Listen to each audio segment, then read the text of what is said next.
y actos del Romano Pontífice. Litterae et epistolae encíclicae, cartas solemnes que el Sumo Pontífice envía a los obispos de diversas iglesias, y cuya naturaleza concretamos de propósito posteriormente. Litterae decretales, documentos solemnísimos, en forma de bula, que contienen la canonización de algún santo. Epistolae apostolicae, cartas del Pontífice, menos solemnes generalmente que las encíclicas antes citadas, pero que suelen tratar también asuntos de interés general para la Iglesia y son de mayor dignidad que las simples epistolae que luego se mencionan, aunque con frecuencia se insertan entre ellas por acta apostolicae sedis. Motu proprio decreta, documentos suscritos solamente por el Sumo Pontífice, que de su propia voluntad, es decir, no a instancia de parte, de donde su nombre, estatuyen algunas cosas, a veces de gran importancia, y que, además, tratándose de un motu proprio en sentido esolatricto, se insertan bajo este nombre expreso y con estilo y forma peculiares, es a saber, sin encabezamiento de carta, en tono decretorio y suscritos simplemente por el Pontífice. Chirograpa, cartas escritas, o al menos signadas, por propia mano del Pontífice, que toma una intervención personalísima en el asunto de que se trata, aun siendo este no privado, sino de interés público, VGR, la carta de Pío XI al cardenal de Burdeos en 1927 sobre la acción francesa, AES, 19, 5, o la dirigida por el mismo Pontífice al cardenal Pacelli nombrándole secretario de Estado. Constitutions Apostolicae, disposiciones solemnes de interés general y estable en el gobierno de la Iglesia, que suelen adoptar la forma de bula.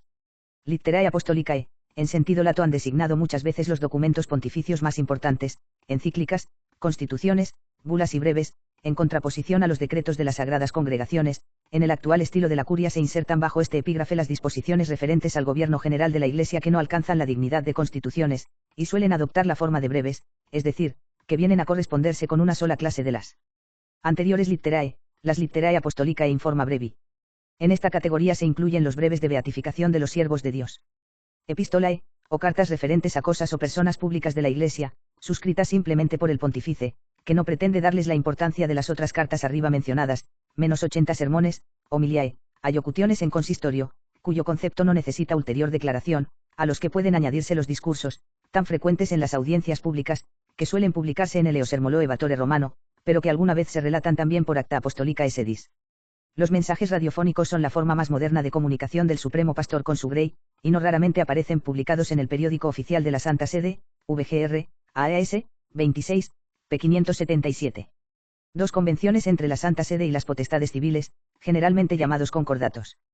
3 actos de las sagradas congregaciones, tribunales y oficios constitutivos de la curia romana y que entran, como vimos, en la denominación general de Santa Sede. 49 tratándose en la enumeración precedente de documentos escritos, al menos en la forma de su publicación oficial, no se mencionan los oracula vivae vocis, es decir, las gracias y privilegios que el Sumo Pontífice concede de palabra en las audiencias privadas, y que tienen de por sí pleno valor, como emanados de la suprema potestad, aunque solo puedan surtir determinados efectos jurídicos, que exijan por su naturaleza una publicidad autenticada, cuando de ellos den fe las autoridades competentes, como son los cardenales en los negocios de las congregaciones a que pertenecen y los secretarios de esas mismas congregaciones. 50 solo de pasada se han mencionado en la lista anterior las bulas y los breves. La razón es que no suelen hoy designarse con estos nombres los documentos que se promulgan o publican por acta apostolicae sedis, aunque revistan una de dichas formas. Es decir, que bula o breve designan maneras formales y como notariales de publicar y autenticar documentos de diversas clases, que desde otros puntos de vista, más o menos de fondo, se conocen con las otras denominaciones que hemos enumerado. 51 El nombre de bulla hace referencia al sello o medalla, generalmente de plomo con las cabezas de los santos apóstoles Pedro y Pablo y el nombre del pontífice, pendiente del documento para dar fe del mismo. Muchas veces se sustituye ahora ese sello por otro impreso en tinta roja. En alguna ocasión el sello ha sido de oro, de donde el nombre de bulla aurea, como la dada por Benedicto XIV a las congregaciones marianas. Las bulas se escriben en grueso pergamino, llevan al principio el nombre del pontífice sin el número, seguido de las palabras episcopus, serva servorum Dei, y no suelen ir suscritas por el mismo, sino por el cardenal cancelario y otro cardenal a quien particularmente compete el negocio. Se exceptúan las llamadas bulas consistoriales, como las de canonización, que por considerarse decretadas en consistorio, van suscritas por el Papa y los cardenales presentes.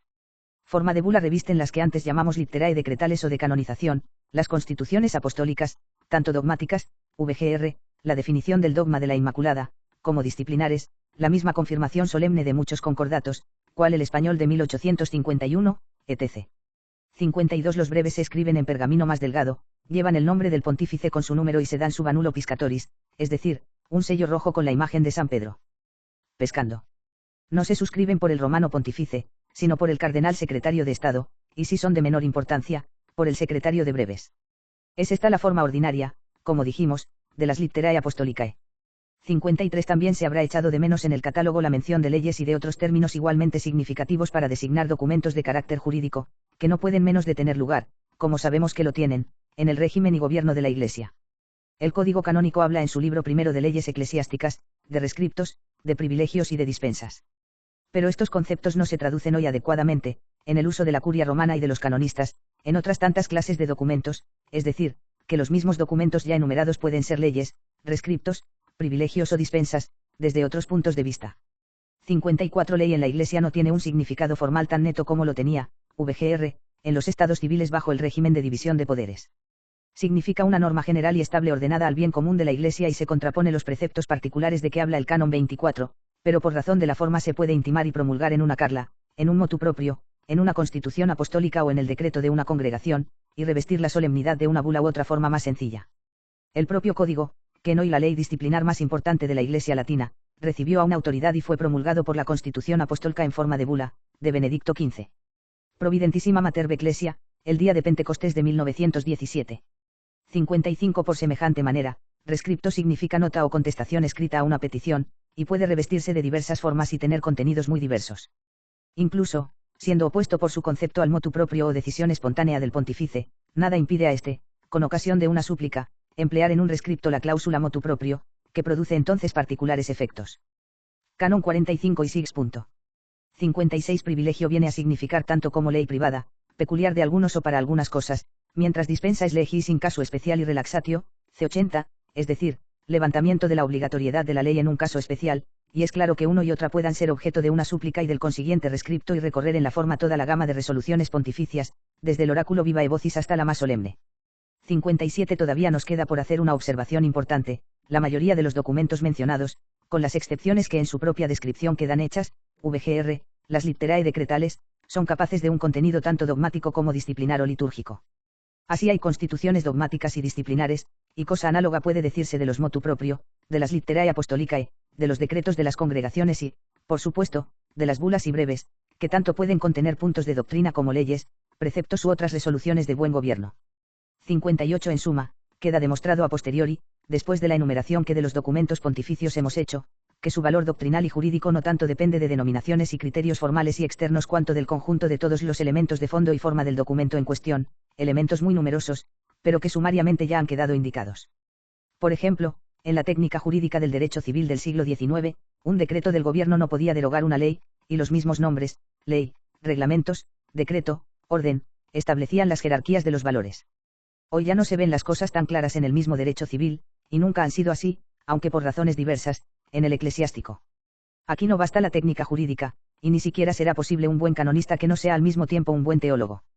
Porque la ley humana eclesiástica obra siempre en función de ley divina, no solo natural, sino positiva. La norma del obrar se compenetra con la de orar y creer, y la potestad pontificia, sin superior en lo humano, encuentra en la tradición apostólica, en la inmutabilidad del dogma y en la asistencia del Espíritu Santo, garantías inviolables contra la arbitrariedad y el error. Pero esta complejidad especulativa resuelve en una admirable sencillez práctica: en la Iglesia de Dios, el supremo jerarca cuando manda tiene las máximas seguridades para no equivocarse, y el súbdito cuando obedece, prácticamente al menos, siempre acierta. Acción Católica Española. Arzobispo de Toledo y Primado de España. Enrique Pla y Deniel.